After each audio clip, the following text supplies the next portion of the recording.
So, welcome to our next presentation. It says a little bit of this, a little bit of that, bam, synthesis. The road to success is always under construction. That's our quote there. So, jumping into our learning goals, students will identify a chemical reaction as a synthesis reaction, and we will calculate the molar mass in a synthesis reaction, and we will describe the applications of a synthesis reaction.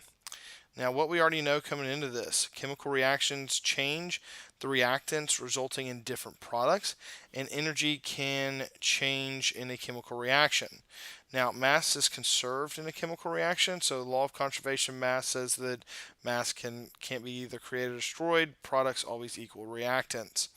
What we learned in the lab, the precursor molecule can be used to construct larger molecules, and larger molecules have a greater molecular mass, and the molar mass can be calculated from the periodic table.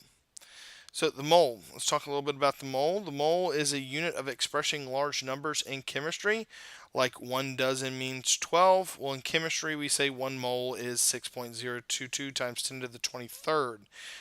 These things that we're talking about, we can be talking like a dozen, can refer to anything from kids to donuts to eggs. Well, a mole can refer to anything including atoms, molecules, and ions. So it can represent anything, it's just a quantity. Now, molar mass is the mass of 1 mole of a substance. The molar mass can be determined by the periodic table. So sodium on the periodic table has a molar mass of 23 grams per mole. And then chlorine has a molar mass of 35.5 grams per mole. And so it's specific to the individual atom.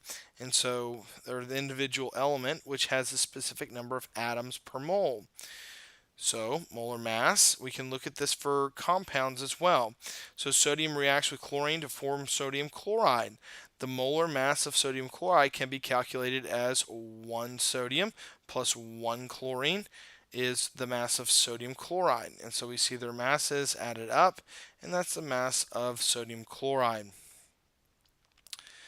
So, let's jump into a fundamental question.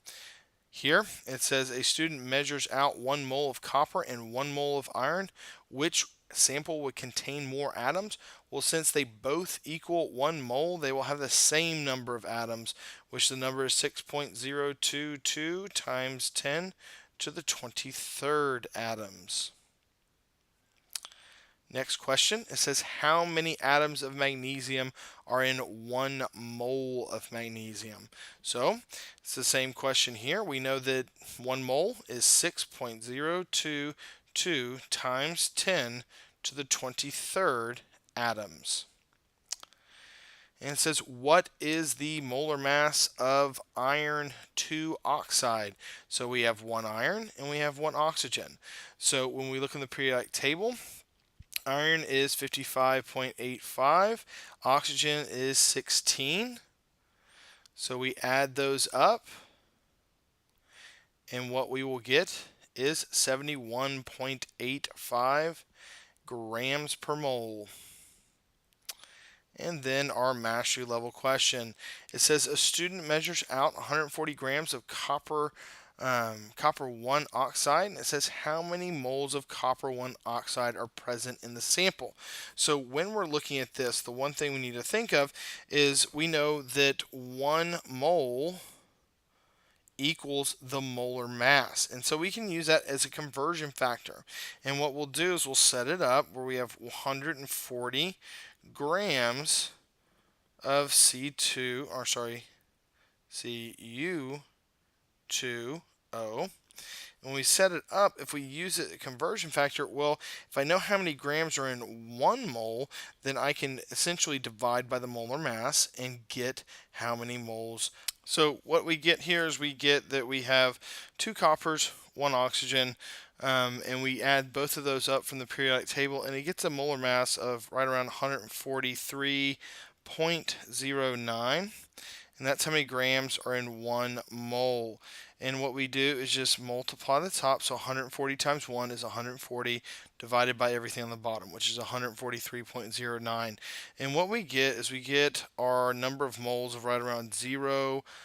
0.978 moles of our copper 1 oxide. So let's start talking about a synthesis reaction. Now, a synthesis reaction is a class of chemical reaction. Now, what this is two or more reactants are used to make one large product. So the key thing here is one large product. If there's only one product in the reaction, it's a synthesis reaction. So an example of synthesis reaction, sodium plus chlorine, sodium chloride. Photosynthesis is a synthesis reaction. And so what we see is that those two things are synthesized into sugar. So the carbon dioxide and water turn into sugar. Energy in a synthesis reaction. There are more bonds in the product of a synthesis reaction. So the bond requires energy input from the environment. And a synthesis is an endothermic. Since it has more bonds in the product, it's an endothermic reaction.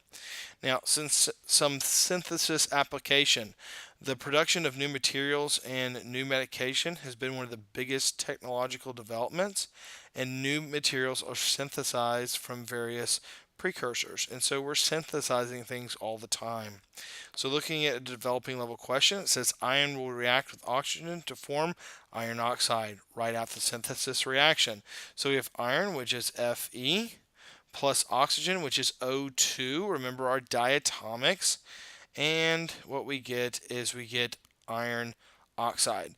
And we're going to say that this is iron 2 oxide.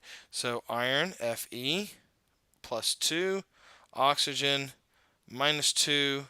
Since they're the same numbers, we reduce, and we get FeO. Our next example, B2, it says write a balanced chemical equation for the synthesis of carbon dioxide. So it tells us what the product is, says that we have CO2. And so what we see here is we have CO2 as a product.